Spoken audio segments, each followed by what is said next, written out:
So nice to see such a crowd after post-COVID events and networking along in the morning and the afternoon. So welcome everyone to the energetic session of DE&I. My name is Vijay Gandhi. I'm the Regional Director at Korn Ferry. And before we kick off the discussion on DE&I, we just wanted to share some data and give you some context on how it has changed in this region at least. How DE&I strategies have come a full circle from 1980s and 90s, where equity and avoiding discrimination was the main theme, to today, where we are seeing organizations addressing privileged behavior and creating some sense of belonging amongst employees. So the importance is, of course, of acting now, and coming from Korn Ferry Hay Group, I'll just share some data with you where consumers and employees both are expecting diversity. Today, 86% of people expect equity. 80% of consumers expect to buy brands who are taking a stand. 62% of consumers are in the middle of decision-making if they are buying products only for brands which stand for D&I. And 35% of employees prefer to work in organizations who believe in social justice. And if you look at from an employee perspective and the impact of D&I on the organization and how it maximizes performance, 70% of organizations who invest in D&I and believe in it are realizing higher growth. 75% have faster time to market, 33% have better profitability, and 19% are better in innovation. If we look at the numbers itself, of course, D&I is not just a numbers game. It has now expanded far beyond numbers, and it is about equity and value. It is about true meritocracy, and it's about earning your way to make sure that you're rewarding the right behaviors in the organization. From our experience, there are common D&I mistakes which many organizations along the way need to be aware of. 50% of the organizations believe that a good job in developing people post-COVID, and they're upskilling their internal colleagues. However, DI is not just an HR issue, and I'm glad on the panel we have prestige guests from CHROs across the UAE who can share their experiences on how they have dealt with D&I in their own organization. As we kick off this session, from our perspective, there are 4 key levels in D&I. The first level being a very reactive approach, where you're just addressing equity and pay. On progressing level 2, organizations tend to focus driven by purpose, driven by vision, and with assuming responsibility for D&I in every action they take. At level 3 is more about an approach that recognizes connections between dimensions, where the trained and inclusive skills being onboarded to leaders and their next level. And we also have leading edge organizations in D&I today who are walking the talk. So with that, I just want to open the discussion and make sure that we are here to share knowledge and gain from each other the experiences and the wealth of knowledge which this group has. So over to you, Yasmin. Please, Vijay, please join us in the panel. Thank you. Those were some really interesting numbers, some really good insights. I think we've all kind of understood and come to a common consensus that D&I does make business sense, but how exactly? So that's my first question I'd like to ask all my panelists here. Priti, let's start with you. How do you think is D&I making business sense for organizations? What kind of practices are helping businesses gain that kind of advantage out of D&I? DEI is no more a good thing to have, it's a business imperative, right? We all know that it all leads to creating a very healthy work environment from a people perspective. It increases employee productivity, creates a collaborative environment kind of that fosters innovation. Where diverse minds come together, they're able to create a lot more impact, bring different perspective. Now talking specifically of the company that I represent on the panel here is Mastercard. We're a global fintech organization. For us to invest in diversity across different pillars is more important, but I'll talk about more people at this moment. So For us, it's been very important that we invest and also create a very strong uh, technology, women in technology pipeline. So we've been partnering very closely with the colleges for the early career talent to invest and educate them on the technologies that are upcoming. And also we've gone to the schools where we're teaching young girls for them to pursue STEM as a career. And the signature program that we call that is Girls for Tech, and we're educating them in the schools. So that's something those are two things that we are very proud of, in addition to what has been published and is available in the public domain. Interesting insights. Thanks, Priti. I think Mastercard is actually going a long way in promoting that kind of diversity, inclusion, especially in equity in the workforce. So Farah, tell us about your thoughts on how does DEI make business sense for your organization, maybe some practices you can talk to us about. Sure, thank you. You're able to hear me? Yes. Okay, look, I think we all are facing the similar challenges, right? Being in the Middle East, when you refer to DE and I, the West is still far more progressed when you look at pay equity specifically, because being in a multicultural environment, you have people from different part of the subcontinent, different types of degrees, different types of universities, tier 1, tier 2, tier 3, and unfortunately in the Middle East, there is that thought still that lingers in some of the industries that depending on where your education is from, your salary grade and your job band can be linked to that, right? So, I mean, I'm just saying it the way it is because that does exist.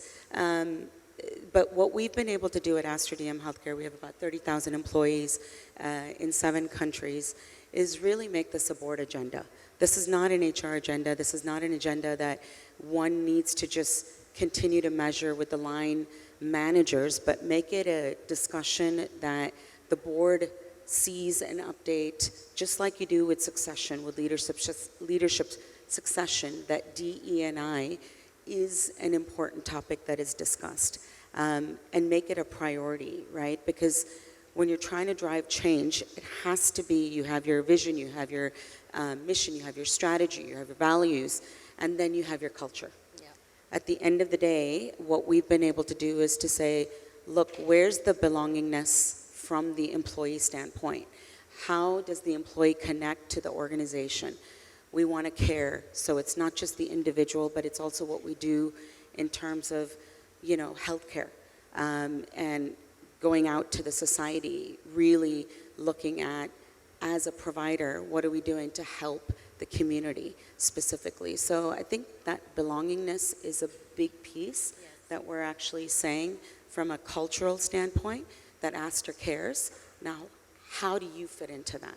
And that's starting from, you know, this candidate selection process, going into looking at promotions, looking at other avenues in terms of promoting the whole D&I aspect. Absolutely. I think the whole thought on belongingness is really gaining steam these days, and it makes direct business sense, right? People feel belong, they bring their whole selves to work, they perform better, the productivity increases, and it ultimately impacts business. So, Nisha, what are your thoughts on this? So, what do you think, how does DEI make business sense for you at your organization? So Apparel Group is a large retail global conglomerate. We are into fashion retail, be it into footwear or apparel. So you can pretty much imagine what my customer base and who my customer base is. And at any point of time, more than 50% plus is my customer base. Either she is shopping directly or indirectly when she's shopping for the family. So literally, you know, for us, customer is she. We refer to our customer, the language that we use for our customer is she. Yeah? So you can imagine, you know, for us, it is perfect business sense. Nevertheless, I think what is important is how is it that the entire organization understand this? Yeah? When 50% of my population, you know, is women, when 50+% of my customer base is women, then how is it that my employee base can be any different? So at Apparel Group, which is led by a chairwoman, Mrs. Seema Ved, you know, is a female leader. And down the line across in the system, you know, we have at different levels close to 30 plus percentage of our leadership is women. 35% of my employees is, is women. So that is as far as gender diversity is concerned. Dubai is an amazing, city. UAE is an amazing country which allows us to have cultural diversity. Again, at any point of time, 80 plus nationalities work with apparel. And we are able to attract, because the country is able to attract diverse talent, is able to attract diverse customers, and in turn we are able to attract diverse employees. And I would say that more than any other country, and this I would say more than any other country globally, here we sit in a very unique place wherein the country is an attractive destination for diverse talent. And if you have the right proposition in the organization, you can just win it all in terms of having them. But I think the most important thing which at Apparel, which we are attempting to do, is how do you harness diversity? Is to, do I have inclusive enough mindset, inclusive leadership to be able to harness diversity, is something that we should all be able to work towards, and that's what we are working towards. I think that's a very interesting point. Culture, mindset, are we ready to embrace that change? Though we are, I must accept that. But at times it becomes a tick-in-the-box activity and people do it for the sake of, sounding very woke, if I may say. But we'll come back to that question. Vijay, what are your thoughts on, you did share some great data points around how DEI is all about business today. So tell us a little more about that. Well, I think as Nisha shared around the need for diversity and female representation, we are also seeing across the GCC, if we look at the large 172 organizations which are listed, in those organizations, in 1/3 of those organizations, there's a female board member. Now, that has not happened by chance. Organizations and the leadership of the Gulf nations are taking proactive steps to make sure that there's gender diversity at the board level. And we are seeing women leaders coming into force right across the GCC region, from CEOs to CHROs. I'm sitting with 3 of them. And also making sure that we are making an inclusive impact on a broader sense. Absolutely agree with that. That actually brings me to the next point that I was trying to make. It was about the kind of challenges the whole DEI ecosystem faces. In spite of us really focusing on that, leaders are all gung-ho about it. Somehow the results sometimes don't come up as much. You did say there are a larger number of women in the workforce and in the board as well, but the numbers are considered still low. So I'd like to understand some challenges. Priti, I'll come to you again since I started with you. Yeah, so the challenges are, so the couple of things that we need to really consider. One is that the COVID, the remote working, etc., the driving that agenda of having a much more inclusive workforce, having those moments that matter and including our entire workforce come and meet with each other.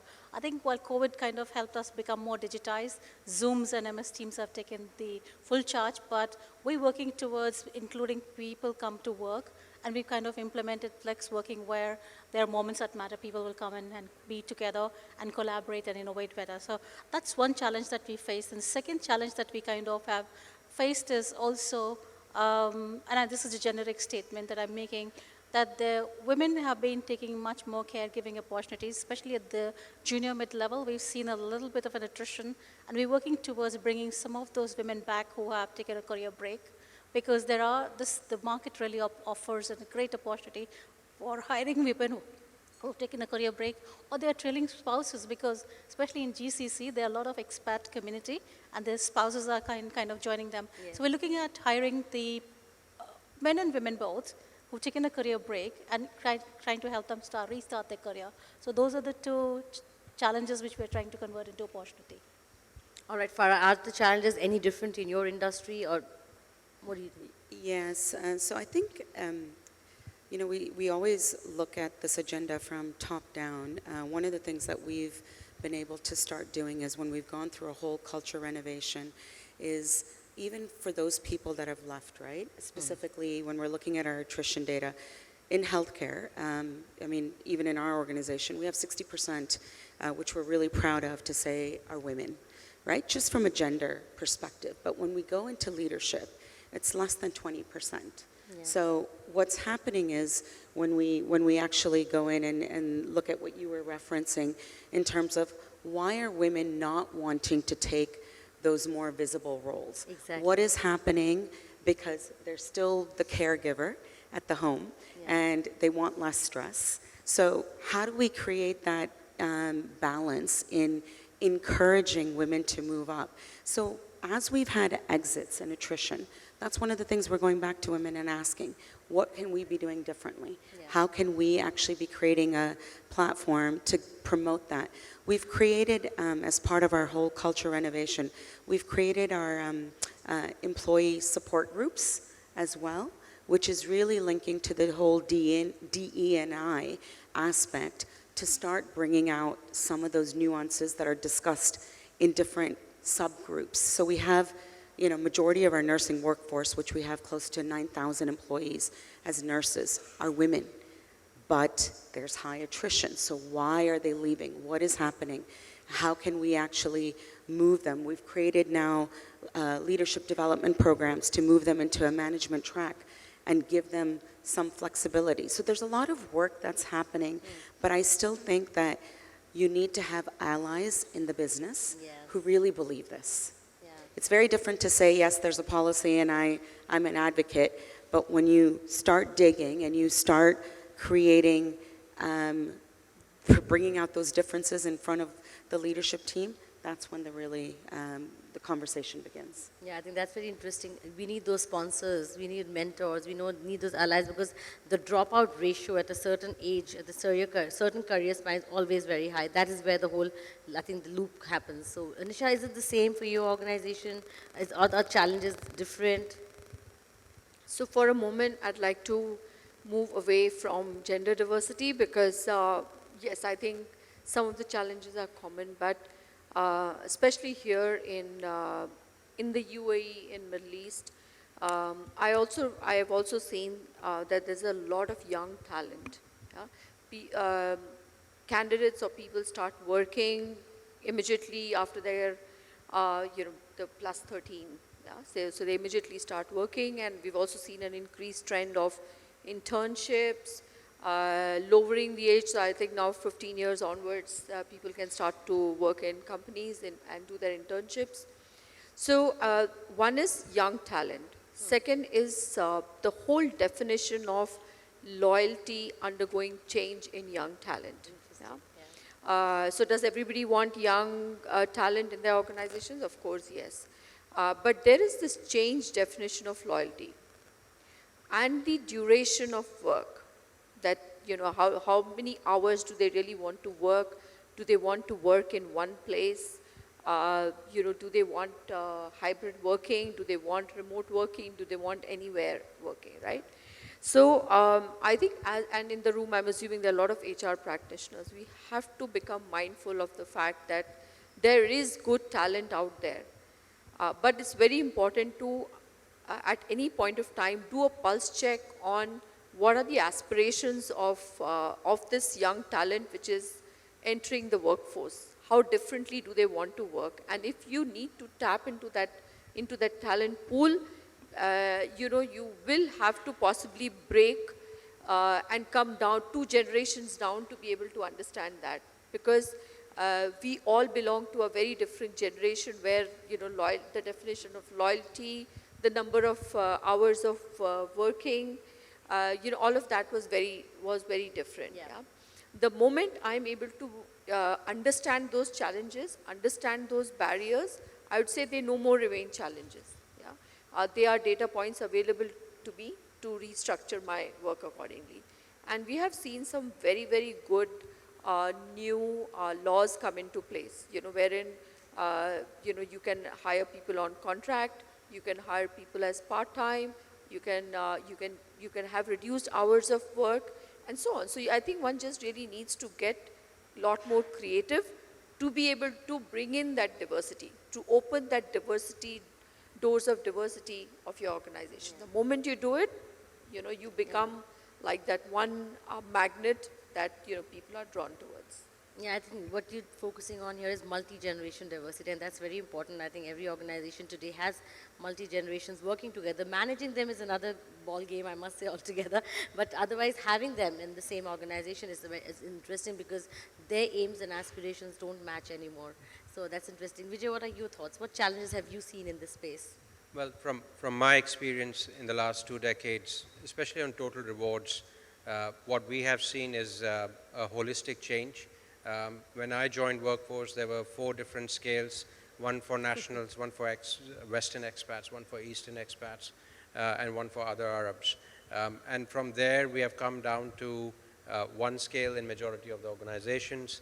To lead holistically, I think, as the panelists shared, the new generation who has the digital skills, the AI skills, we have a myth that because those individuals are under 30, they should be paid under 20,000 a month. But the reality is that these skill sets are in demand.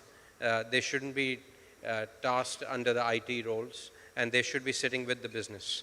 And very few organizations are doing that. And that comes down to inclusivity and acceptance that the new generation knows more than what we do. And have better skill sets from data analysis to helping us make sure that we are targeting the right customers. And that's something which has phenomenally changed in the last 5 years, especially post-COVID, where there are multiple ways in which this generation can earn money, right from part-time jobs to doing project-based work. So why would they join a full-time job if they're not valued enough in the organization? Great point. So if we're talking about feeling valued, finding purpose in work, feeling included, be it gender-wise, be it generation-wise, or any other form of diversity, as you said, nationality as well, what can organizations do better, first question? And secondly, maybe you can share some best practices that our audience here can take back and say, this is not how you're doing it, and they can also, kind of practice that as well. So, Nisha, I'd like to hear you first.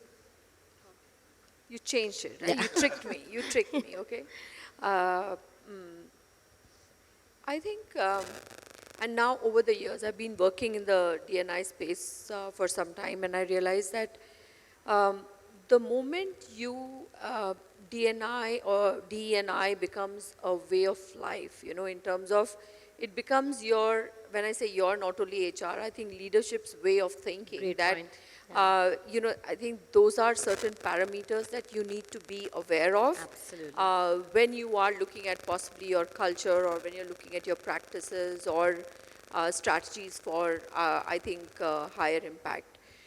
So I think, first of all, I would say, does it become your way of life? And like I said, the moment it's a business, the business case of it is clear in everybody's head, and the language changes. Yeah. I've seen this change in hospitality industry when it comes to service.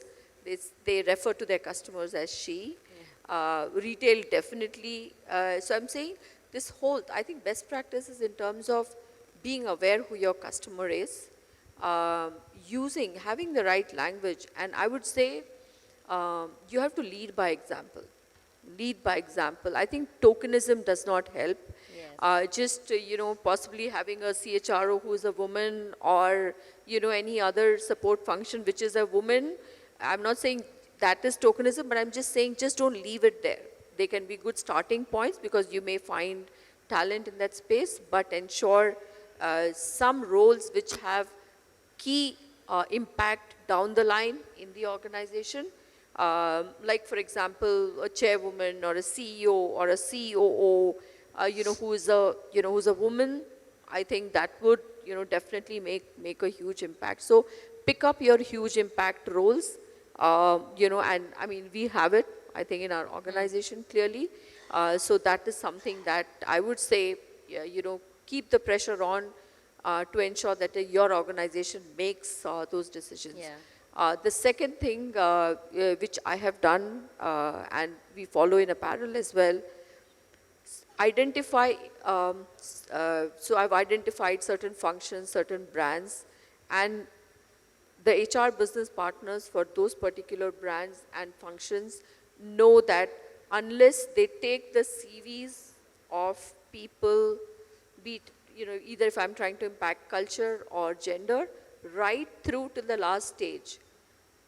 Not only at the entry level, I have 50% CVs of women, but till it gets filtered to the last level, be it women or, Arabic speaking, candidates, or Emirati candidates, any shift that you're trying to make, ensure that you take it through, and in the end, it's talent who wins. The best talent will take the seat, because at that stage you don't discriminate, but this is how we have facilitated change. Nicely. I like the fact that you said it is not HR's job, it is a business job now, and it should cascade from top down. Your leadership has to become, the faces of it. They have to become the ambassadors for that. So great points. Farah, I'd like to hear you next. So I think business always takes priority, right? Yeah. What are your customers? Who's your customer base? How do you want to grow your customer base? And then turn it inside out to your employees, because your employees are, at the end of the day, servicing your patients, customers, and they, you typically resonate more with someone that has something common with you. Yes. Just like when you go home, right? You can speak to your child, you can speak to your spouse or partner, because they know you, they understand your language. Similarly, when you have a customer that speaks your language or understands where you're coming from, you understand their needs. So I think for, one piece of guidance that I would give is, when you're looking at the whole D&I piece, you've got to start with the business. What's the business challenge? How do you address that challenge, and why are you proposing this? Yeah. Because you need to get them at that front end. Otherwise, they're going to think, okay, this is another checkbox I need to add on to my employee onboarding list or the employee life cycle list, and they will just say, okay, HR needs this, let's just provide it. Yeah. At the end of the day, what's the value that you're creating by having Yeah. this as a key agenda? Yeah. It can't be lip service, not at all, definitely not. Preeti, any thoughts on that? Yeah, I'll just add here, Yes, we can hear you. should be okay. Yeah. So I'll just add, so diversity, equity, and inclusion, as my co-panelists have said, it's not a business agenda, it's not an HR agenda, it has to be relevant to the business. I like to further build it on saying, if you really want to live the diversity, equity, inclusion, and the belongingness that we kind of now talking about, is expand the definition of diversity, equity, and inclusion to three broad pillars. So people, we are all focused as panelists on the CHROs on the table, and I'm sure some of you were there, that we are very interested in ensuring that the workforce that we're bringing to workplace is much more diverse.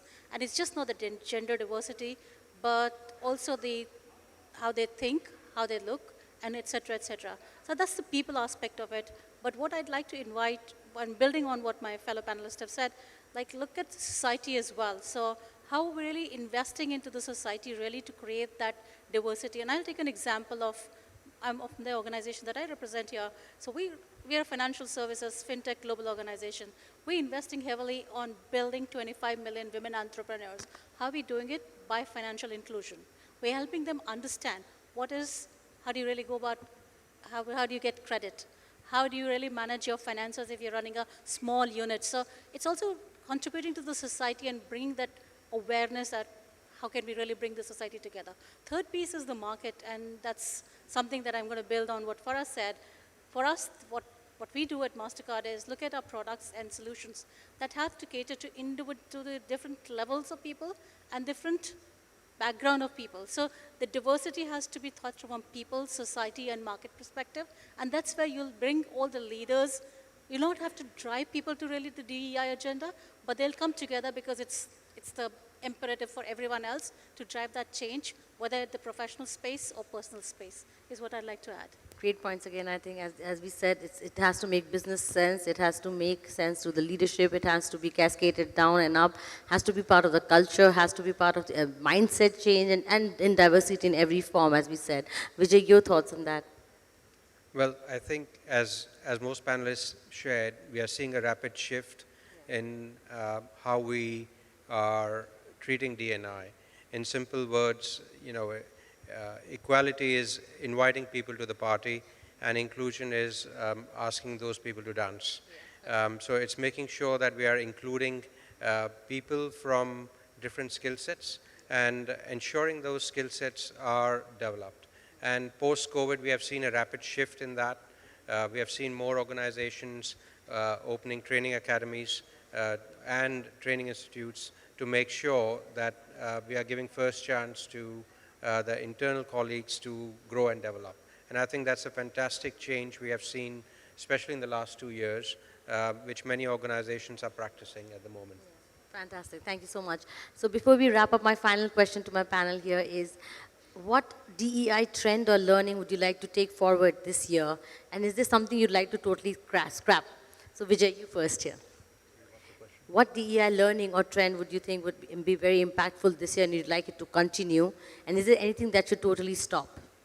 Well, I think what we'll see is that DEI is a reflection of the values, the culture, and the performance of the organization. It's no longer a numbers game, although I was the one who shared the numbers. But it's how do you link DE&I to the mission statement, because your employees are watching you, your consumers are watching you, and your potential employees who you are trying to hire are seeing your brand image in the market. And that, I think, is a big shift which we are seeing. Yeah. Great point. Thanks. Nisha. 2 things that I'm focusing in the year 23 is inclusion, big time. Yes. And increasing the representation at the leadership level. Yeah, that's a great point. Farah, what about you? Yeah, so I think it's already been said in terms of what we want to embark on. But honestly, I think it's the awareness is something that needs to continue. Although you expect leadership to understand this, what I've realized is some leaders have never really taken any formal training on what this actually means. They think it's a quota, right? And it's not about a quota. Yeah. It's really much more than that. So I want to bring in the whole L&D perspective in this and make them be the champions at the end of the day. Yeah, great points. Priti. So for us, the tagline is where you can be you and belong, feel belonged. So further build on that agenda of where our employees, our suppliers, and our partners and stakeholders feel they are themselves, and then they can sense the feeling of belongingness and continue to build on that bit is going to be the agenda for next couple of months together. Yeah, I so agree with all my panelists here. I think firstly it's understood that diversity, inclusion, equity, belongingness, all of them make true business sense, and organizations who are focusing on it only on the periphery need to dig deeper firstly. You need to see whether your culture, your mindset, your leadership is ready to embrace that change, or are they just doing lip service, how your employees are judging you, as Vijay also rightly said. So we have to be very serious about the kind of initiatives and practices we are leading into this space. And that is what will bring the change as we move into the future of work, where we focus more on diversity, inclusion, equity, where we create workplaces where, as Priti said, people feel more open about bringing their whole selves to work. So it makes business sense, it makes employee talent sense. So I think that ways, on that note, I'd like to thank all my panelists for joining me here on stage. It was a great conversation. And I'm really happy to see the kind of impetus DEI is getting in this region, and we really look forward to some great results in the future as well. So thank you so much on that note. Let's have a huge round of applause for our panelists, everyone. Thank you.